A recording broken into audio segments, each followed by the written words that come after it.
In the 1960s, Lockheed set out to build the most advanced airliner in the sky, one that was quieter, smoother, and smarter than anything before it. The result? The L-1011 TriStar. With cutting-edge technology, a near-silent cabin, and an autopilot so advanced it could land itself, it had everything going for it. But despite all that, it struggled to compete and faded into obscurity. So what went wrong? Was it really the better Trijet, or was it doomed from the start? Welcome back to A Brief History, a series where I dive into the history of the most influential airlines and airplanes in aviation history. On today's episode, I'm going to dive in to the L-1011 TriStar. In the late 1960s, air travel was in its golden age. Boeing had just debuted the revolutionary 747, and the Concorde was about to take to the skies. One thing missing, however, was a medium-capacity wide-body that was efficient enough to slash costs for airlines. To fix this problem, American Airlines sent out a message to any aircraft manufacturer that would listen. Boeing was too busy dealing with the success of the 747, leaving Douglas and Lockheed to compete to fill the gap in the market. American ideally wanted a twin jet, but due to the ETOP 60-minute rule, both manufacturers instead designed trijets. Lockheed was itching to get back into commercial aviation. Their last addition to the commercial market, the Electra, didn't necessarily pan out as intended. The plane refused to stay in the air and had garnered a nasty reputation by the early 60s, which drove away airlines from ordering anymore. Also, the Electra was one of the last prop-driven commercial airliners developed. Albeit a turboprop itself, Douglas introduced the DC-8 and Boeing introduced the 707, with both aircraft cutting fuel costs and travel times compared to the outdated Electra. Douglas had also developed the DC-9, a small dual-engine narrow-body airliner with a T-tail design that airlines of the time seemingly enjoyed. With this in mind, many of the technologies used to develop the DC-8 and 9 were reused on development of the DC-10. To say Douglas had the superior reputation compared to Lockheed in the commercial market was an understatement. Lockheed had been focusing on developing military aircraft at the time and had just finished the SR-71 Blackbird. They decided that maybe some of the technology could be shared to make the safest and most innovative airliner at the time. On the drawing board, the L-1011 was destined for commercial success, but actually developing the plane was another story. The L-1011 featured a rear-mounted tail with an S-duct, and no engine on the market at that time could fit where it needed to. General Electric and Pratt & Whitney were busy providing engines for other airliners at the time, leaving Rolls-Royce as the only option for the TriStar. Rolls-Royce was in the midst of developing a new promising engine that would be lighter and more efficient than anything on the market. The problem was, besides failing numerous structural integrity tests, Rolls-Royce was in a tumultuous financial state, and eventually they had to declare bankruptcy. The British government was their only saving grace, stepping in to nationalize the company and save it from any other further embarrassment. It wasn't all sunshine and rainbows at Lockheed either, though. Numerous defense contracts had been canceled, and many of their other programs had run over budget. I guess some things never change. Also at the time, there was more bad news for Lockheed. American Airlines decided to pursue the efforts of the McDonnell Douglas DC-10, leaving the L-1011 without the airline that encouraged its development in the first place.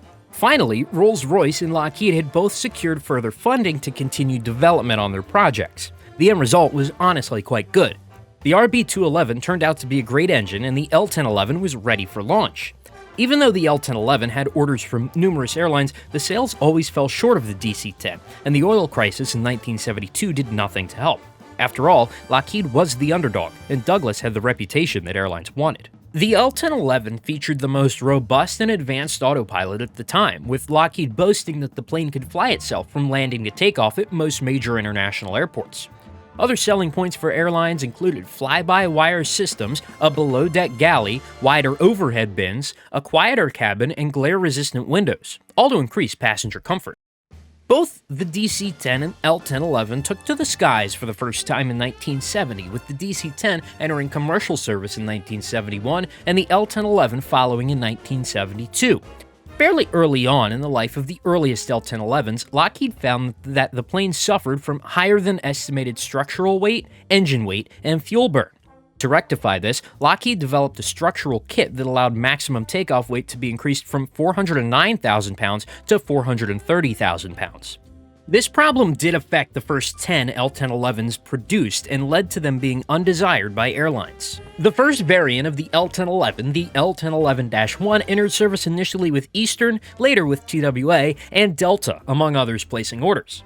These three U.S. airlines did account for 110 of the 160 L-1011-1s built. 75% of these planes were built from 1972 to 1975, with production of the variant ending in 1984. Lockheed later introduced the L-1011-50 and the L-1011-150, with both aircraft allowing the maximum takeoff weight to be increased on the L-1011-1s. The 50 and the 150 variants were both available only as a conversion package for the L-1011-1 and never built as a standalone aircraft. The L-1011-100 was the second variant produced. It featured a new center fuel tank and higher gross weights that allowed the plane to fly 930 miles farther than the -1. The 100 was the first upgraded standalone version of the L-1011, garnering interest from several airlines that used it on longer routes.